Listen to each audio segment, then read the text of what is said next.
Minnie and her husband Joel lived off the land as much as their lifestyle would allow. Aside from growing their own fruits and vegetables in their lush garden, they also fished in the lakes and sea nearby to put delicious food on the table. Everything they ate was homegrown, and they loved showing their kids basic hunting and gathering skills. For Minnie and Joel, their grow-what-you-eat lifestyle wasn't a chore for them. Instead, it was a pleasant, relaxing hobby that let them spend quality time with their kids and each other.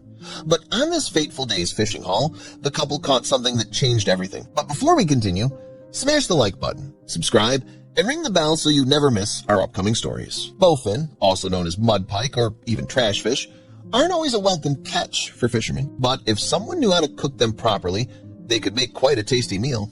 Luckily for the couple, they knew how to cook them. So when they caught a few bowfin, they knew exactly what to do with them. Joel reeled in their hard-earned catch, and they returned home, freezing the extras and leaving 2 fish out for dinner. Minnie placed them in the sink to clean, something she'd done hundreds of times before. It was her least favorite part of the process, though she preferred it to buying processed meats from the store. She removed the head and began to open the fish when she felt something unusual. A hard lump in the middle of its body. It wasn't eggs, but what could it be?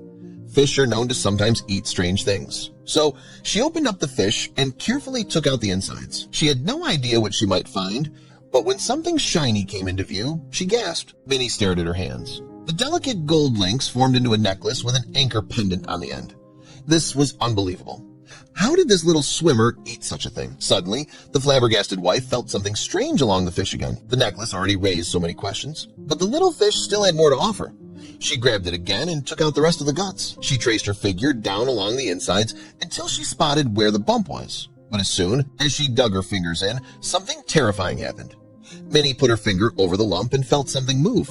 She screamed in surprise and disgust and jumped back away from the counter. Her scream echoed through the house, alarming Joel, who suddenly leaped to her side. His eyes popped open as he took in the inexplicable scene that lay before him. Minnie's heart raced. Her lungs felt like they would never catch up. "What's happening?" her husband asked. Looking at the fish, Minnie steadied herself and slowly reached out her hand. She pointed at the fish. "How is that possible?" she shrieked. The long piece of meat curled up like it was a live fish flopping around for air on a dry dock. It was moving. The head was in the sink and the rest of the body parts were on the cutting board. How was this even possible? Minnie wondered if it had something to do with whatever was hiding inside the lump. Was the thing inside the lump making the fish move? Before she was going to touch that thing again, she wanted to understand what she was dealing with. Minnie put her treasure hunt on hold and ran to her phone. While her husband filmed the phenomenon, she immediately pulled up a search engine and scoured the internet for answers. She drew a sigh of relief when she found that fish moving after they're dead is actually quite common, and the cause is a very common cooking ingredient. Salt. Even after a fish dies, some cells in the body can still react to stimuli. In this case, it was sodium. The scientific answer had a lot of complicated ideas about sodium and potassium ions reacting to neurons firing, as well as electrical signals. This chain reaction can cause muscles to contract and release for a short period of time. Minnie giggled with relief as her husband played with the fish. But not only one question remained. What else was hiding inside the fish? As Minnie approached the fish again, her husband saw the necklace and asked her about it. When she described to him what happened, he was speechless. Then he felt exactly what she did. He stepped back, letting her continue with her strange discovery. As she opened the fish, small round objects rolled out, one after another. Minnie stared, stunned, at the handful of tiny, shiny balls. She and Joel picked one up to inspect it, turning it in the light. Joel's eyes widened as realization hit. Pearls. Real pearls. Minnie was speechless, watching as he rubbed one against his teeth to confirm. His expression said it all. They were genuine. If you ever need to differentiate between a real or fake pearl, the best way to do it is to rub it against your teeth. A real pearl will feel gritty against your teeth, almost as if you're rubbing sandpaper against them. A fake or imitation pearl will feel smooth. But how did it get in the fish? Clownfish are known for not being the pickiest of eaters. In fact, they'll eat anything that moves. This fish must have had a liking for shiny things after eating an oyster and mussel or two. Fortunately for the couple, the jewelry found in the fish was in pristine condition, and the pearls, well, one of those could sell for $300 to $1,500. The couple uploaded their video of the moving fish and posted about their incredible find on social media. It didn't take long for comments to come pouring in. Most were shocked, and a few even accused them of faking the entire thing. It got so bad that they started losing a lot of followers on Instagram. They were shocked to see that some of them included their closest churchmates and relatives. But 2 other users pointed out something interesting. The moving of the limp body didn't just happen to fish. Frogs and squids could sometimes do the same thing. It didn't mean that every fish that came out of the water would do this or have hidden treasure inside, but it was still an amazing thing to witness. Nature was truly astounding. But did they sell their find? Joel and Minnie faced a lot of criticism online at first for not trying to find the real owner of the gold necklace, but they tried to describe to their friends that it was impossible to find the real owner. The necklace could have fallen anywhere in the water system around the area that the fish would have commuted around. And there was also another problem. There was no telling how long the necklace could have been living underwater before the fish grabbed it. For all anyone knew, it could have been years or decades. Now, one would think that this was the end of their amazing discovery. But over the next few weeks, something nagged at Minnie. They had put some fish in the freezer as well. Would there be anything interesting in those as well? Minnie might have felt foolish, rummaging around in the freezer like a child on a treasure hunt. However, the previous discovery had already been amazing, so why not have a peek? She sliced open the vacuum-sealed pack, stuck the frozen block of fish into a bowl, and waited for them to defrost. Joel stopped cutting the garden tomatoes he had picked for the afternoon salad. He looked over and raised an eyebrow.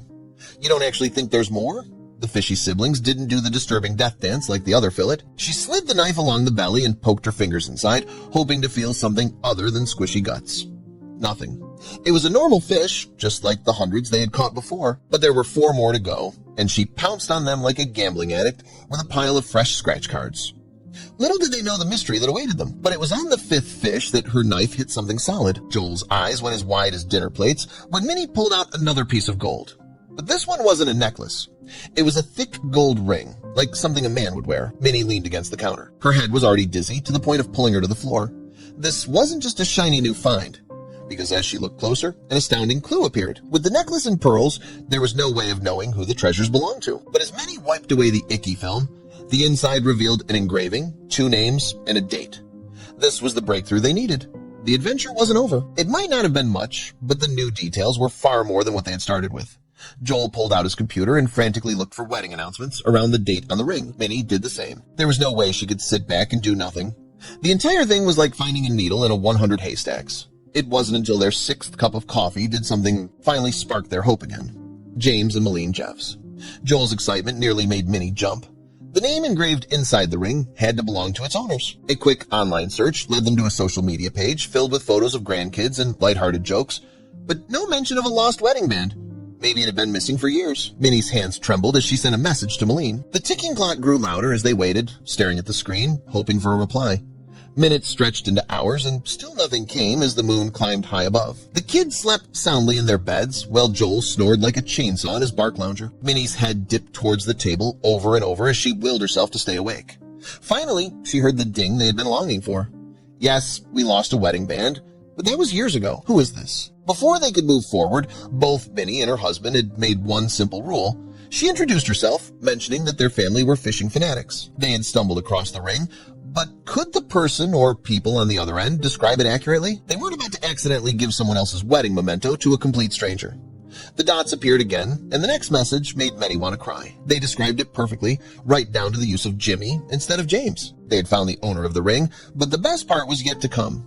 The family piled into their minivan and made the 3-hour trip north to where the couple was waiting. As they pulled into the driveway, Minnie could feel the tears build. An old man and woman stood on the porch, holding hands, their faces bright with excitement. It was an unbelievable series of events that had connected 2 families over many years and miles. The couple had been taking a walk along a pier one day. Malene wasn't sure how, but a small pouch of jewelry had fallen out of her purse, things she'd wanted to take to the jeweler to get cleaned. It must have been taken by the waves and washed away. Minnie and Joel's eyes turned wide as the couple showed them photos of the wedding bands and a gold necklace with an anchor pendant. Both sides couldn't hold back the tears. It was fate, pure fate.